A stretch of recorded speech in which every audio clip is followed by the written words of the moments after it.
반갑습니다. SKHTV입니다. 오늘은 주금산에서 조금 떨어진 해발 600m 정도 되는 산을 찾았습니다.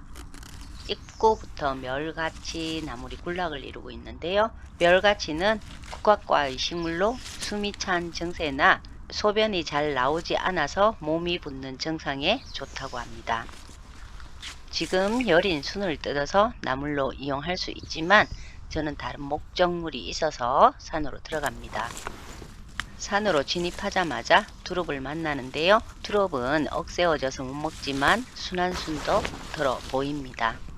두릅 바로 옆에 삿갓나물과 참치 그리고 쉽사리가 자라고 있습니다. 봄나물의 제왕 참치나물입니다.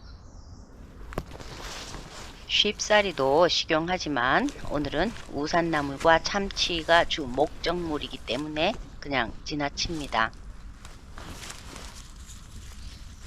어린 터덕들도 많은데요. 몇 년 후에는 제법 자라나 있을 것 같은데 주변으로 꽤 많이 분포되어 있습니다.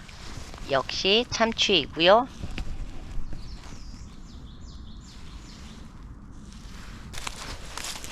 여기도 어린 터덕들입니다.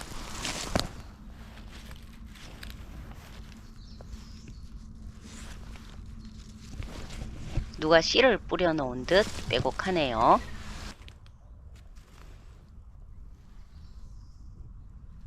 본격적인 산행을 앞두고 모기와 진드기 기피제를 바릅니다. 모자와 옷 위에 바르면 해충들로부터 조금은 보호가 되는 느낌이어서 항상 챙겨오는 편인데요. 물을 한 잔 마시고 산행을 시작합니다. 여기는 해발 300m 정도입니다. 오늘의 목적물인 우산나무를 만나지만 개체의 수가 적습니다. 산 초입에서 만난 독초로 분류되어 있는 삿갓나물과 반드시 구분해야 하는 맛있는 나물인데요. 말이 끝나자마자 바로 옆에 삿갓나물이 보여서 비교를 위해 우산나물을 떴습니다. 삿갓나물도 일부 지방에서는 먹는다고 들었지만 독성이 있기 때문에 드시지 않는 것이 좋습니다. 왼쪽이 조금 전 뜯은 우산나물이고요. 오른쪽은 삿갓나물입니다. 산에서 뱀에 물렸을 때 삿갓나물을 뜯어서 상처 부위를 문지르면 좋다고 들었고요. 중국에서는 이 삿갓나물 뿌리로 피부 종양이나 뇌 종양 치료에 활용한다고도 들었습니다. 하지만 잘 모르는 우리는 함부로 이용하시지 않는 것이 좋겠죠. 여기는 조금 군락을 이루며 자라고 있는 우산나물입니다. 본격적으로 채취를 시작하는데 우산나물은 보통 군락을 이루면서 자라지만 이곳은 군락이라고 할 수도 없네요. 우산나물은 옛날부터 먹어온 나물인데요. 해독작용이 뛰어난 식물로 특히 독성이 있는 식물이나 음식을 먹었을 때 우산나물 달인 물을 마셨다고 하더라고요. 언방울꽃도 자라고 있습니다. 며칠 전 다른 산에서 꽃이 핀 걸 본 적이 있는데 이곳에는 아직 꽃이 피어나지 않았습니다. 우산나물은 채취 후 데쳐서 반나절 정도 우린 뒤에 부쳐 먹을 수가 있고요. 묵나물로도 이용이 가능합니다. 양념은 된장이든 간장이든 모두 좋기 때문에 취향껏 선택할 수 있어서 더 좋은 것 같더라고요. 또 우산나물은 소화작용을 돕는 기능도 있기 때문에 위장이 약한 사람이나 항산화 작용에 의한 염증 완화 및 세포 손상 방지에도 도움이 된다고 하죠. 천천히 둘러보다가 의아리를 만납니다. 의아리 역시 나물로 이용이 가능한데요. 저는 잘 채취를 하지 않습니다. 여기도 삿갓나물이 보이고 우산나물도 있네요. 우산나물은 생으로 섭취를 하시면 자연 독소가 들어있을 수 있기 때문에 반드시 데쳐서 반나절 정도 우린 후에 드셔야 하고요. 다른 식물들처럼 과다 복용 또한 좋지 않습니다.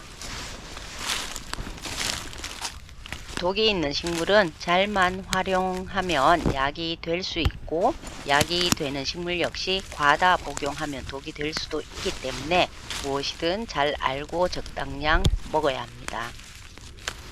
우산나물은 습기를 좋아해서 햇빛이 강하면 잘 자라지 못합니다. 그리 높지 않은 산에서도 자라지만 숲의 안쪽 약간 그늘지고 촉촉한 곳에서 많이 발견이 됩니다. 땅 모양은 평평해도 되고요. 경사가 진 비탈면에서도 발견할 수 있습니다. 다니면서 개체수가 적은 곳은 지나치고요. 조금 많은 곳에서는 채취를 합니다. 우산나물은 향은 그리 강하지 않지만 약간의 쓴맛이 있기 때문에 반나절 정도 물을 갈아가며 우려낸 후에 드시는 것이 부담이 적은데요. 조금 더 일찍 왔다면 좋았겠지만 이 정도 크기여도 괜찮습니다. 또다시 삿갓나물이 보입니다. 잎에 흰 무늬가 있는 것은 대부분 독초라고 생각을 하시면 되는데 이 무늬가 나는 독초야 라고 경고하는 것 같더라고요.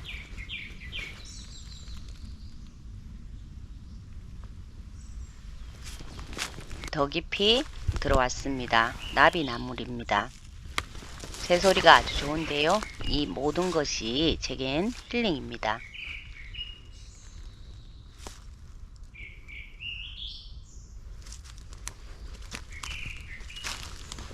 다시 나비나무를 만나고 이번에는 맑은 대쑥입니다.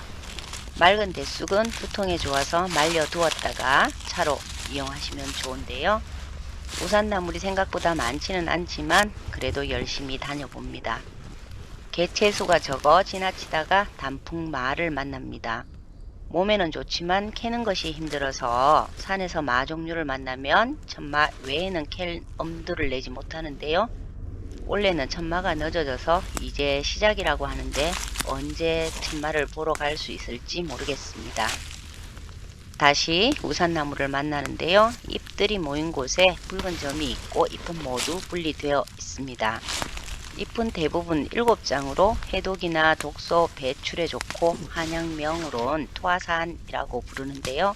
그 외에 몸속의 풍습을 제거해서 관절염과 관절통에 좋다고 알려져 있고 또 수족냉증이나 굳어진 근육, 사지마비 등 다양한 질병 치료에 사용이 되지만 생강과 함께 쓰는 것은 좋지 않다고 기록되어 있습니다.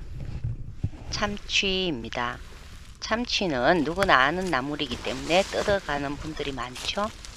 저는 참치만 보면 김씨돌 씨가 생각이 나는데요. 아주 오래전에 그분이 사시는 산에 가서 참치를 함께 채취하고 참치를 안주 삼아서 막걸리를 마시며 무형문화재이신 분이 불러주시는 정선 아라리를 들은 적이 있습니다. 삽주가 보입니다. 창출과 백출로 구분해서 사용하는 위장병에는 최고의 약재라고 알려져 있죠. 삽주 주변으로 독초인 박새와 또 맛있는 둥글레도 보이고요. 저 앞으로 다시 우산나물도 보입니다. 우산나물은 피떡이 쌓인 혈관 건강에도 좋다고 알려져 있는데요. 자연식을 접하기가 힘든 현대인들에게 혈관 건강은 너무나도 중요한데 혈관이 건강하지 못하면 각종 질병에 시달리게 됩니다. 이렇게라도 평소에 자연의 식물들을 찾아 먹으면서 건강하게 살고 싶은데 너무 오래 사는 것도 죄가 되는 세상입니다. 가끔 제가 강의를 하면서 재수 없으면 우리는 120살까지 살아야 한다는 말을 하는데요. 120살까지 건강하게 살고 간다고 해도 개인적으로 저는 너무 긴 시간이라는 생각이 듭니다. 옛말에 간병 3년에 효자 없다고 했듯이 현대는 자식들을 절대 효자, 효녀로 만들게 두지 않는 것 같습니다. 사고사나 돌연사 외에는 죽어가는 목숨도 살려놓는 것이 현대의 의학 기술이니까요. 우산나물은 따뜻한 성질을 가지고 있는 것으로 알려져 있는데요. 오늘 산행에서 제일 많은 우산나물을 만납니다. 이곳에서 채취하고 이제 하산을 해야겠습니다. 오후에 비 예보가 있어서 일찍부터 산행을 시작했는데 시간은 넉넉하지만 점심으로 싸온 음식이 부실해서 배가 몹시 고픕니다.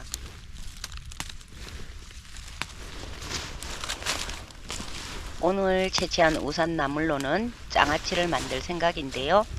가끔 이렇게 만들어둔 장아찌로 김밥이나 비빔밥 또 주먹밥을 만들어 먹으면 저는 좋더라고요.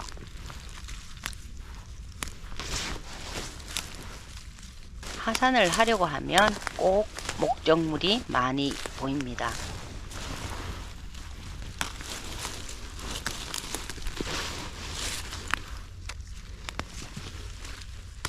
오늘은 시간이 넉넉해서 조금 더 욕심을 부려봅니다.